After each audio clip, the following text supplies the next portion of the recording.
Est-ce que tu es intelligent financièrement? Si oui, reste avec nous. On va parler d'argent aujourd'hui. Bienvenue sur notre chaîne Motivation Conceptuelle. Et comme vous le savez, moi et mon équipe nous sommes donnés comme mission d'inspirer 5 millions de personnes au courant de la prochaine année. Je veux te transmettre mes plus grands secrets pour que tu puisses atteindre une vie plus satisfaisante, équilibrée et à la hauteur de tes attentes. Je vais te parler d'un livre qui a changé ma vie, il y a déjà 15 ans. Mon mentor m'a conseillé de lire le livre de Robert Kiyosaki que j'ai entre mes mains. C'est Père riche, Père pauvre, c'est le premier livre de Robert Kiyosaki que j'ai lu. Dans ce livre, Père riche, Père pauvre, Robert Kiyosaki nous explique comment on peut atteindre l'indépendance financière. Il nous explique dans ce livre qu'il y a 4 façons de faire de l'argent dans la vie. J'ai une petite anecdote de vie. Tu sais, quand je parle d'argent, il y a des gens qui vont avoir la réflexion suivante. On parle d'argent encore. Ah, c'est un sujet un peu égoïste. Il n'y a pas de valeur profonde quand on parle d'argent. L'argent m'a permis d'atteindre ma liberté financière. Vivre dans l'abondance financière, ça nous permet d'être plus libres et de faire des choix qui nous plaisent. Exemple, choisir avec qui on veut travailler et quand on veut travailler. Ça nous permet d'avoir plus de temps. Surtout la capacité d'aider ceux que tu aimes. À donner du temps et de l'argent à des causes qui te tiennent à cœur. J'ai toujours eu cette conviction que le moment que j'allais être très confortable financièrement, j'allais redonner aux autres. Et ce que j'ai réalisé, les gens qui disent que l'argent n'est pas important pour eux, vivent souvent des défis face à l'argent. Ils ont souvent des difficultés financières. Pour défaire ces mauvaises croyances, il faut commencer à pratiquer de bonnes habitudes saines et comprendre que l'argent n'est pas ton ennemi. Donc je reviens au livre de Robert Kiyosaki. Il explique qu'il y a 4 façons de gagner notre vie. Premièrement, on peut être employé. Un employé, c'est quelqu'un qui offre son temps contre de l'argent. 97% des gens de la société se retrouvent dans ce profil. Je prends par exemple mon père qui a consacré 45 ans de sa vie étant employé pour la même entreprise. Mon père a eu une opportunité de se lancer en affaires avec l'un de ses amis. Mon père a refusé.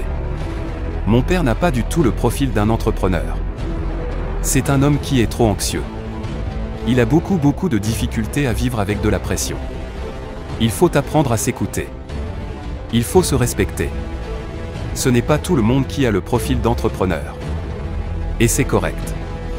Ceci dit, tu peux très bien gagner ta vie comme employé. Et être heureux. Par contre, si tu aspires à une grande indépendance financière, le fait d'être employé risque d'être un petit peu plus difficile pour y arriver. Parce que si demain tu décides d'aller voir ton patron pour augmenter ton salaire 10 fois plus, il est fort probable qu'il va te retourner chez toi. On est d'accord là-dessus. La deuxième façon de gagner de l'argent est en étant travailleur autonome. Alors là, à ce moment, on devient son propre patron.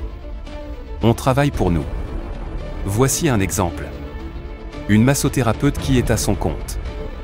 Un psychologue peut être un travailleur autonome. Et il y a les dentistes qui peuvent ouvrir leur cabinet. Donc ces gens-là n'ont plus de patron et ils deviennent leur propre employeur.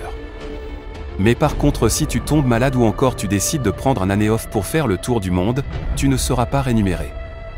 Évidemment, tu n'as pas de revenus qui rentrent. Parce que tu échanges ton temps contre de l'argent. Alors, tu comprends le principe. Tu donnes un service, tu reçois de l'argent. Mais si tu es malade, l'argent ne rentre plus. Mais sachez qu'il y a plein de gens qui sont travailleurs autonomes et qui gagnent très bien leur vie. Et surtout qui ne vont jamais se retrouver dans cette situation-là. Troisièmement, il y a le propriétaire d'entreprise. Le propriétaire d'entreprise, c'est quelqu'un qui décide de bâtir une entreprise.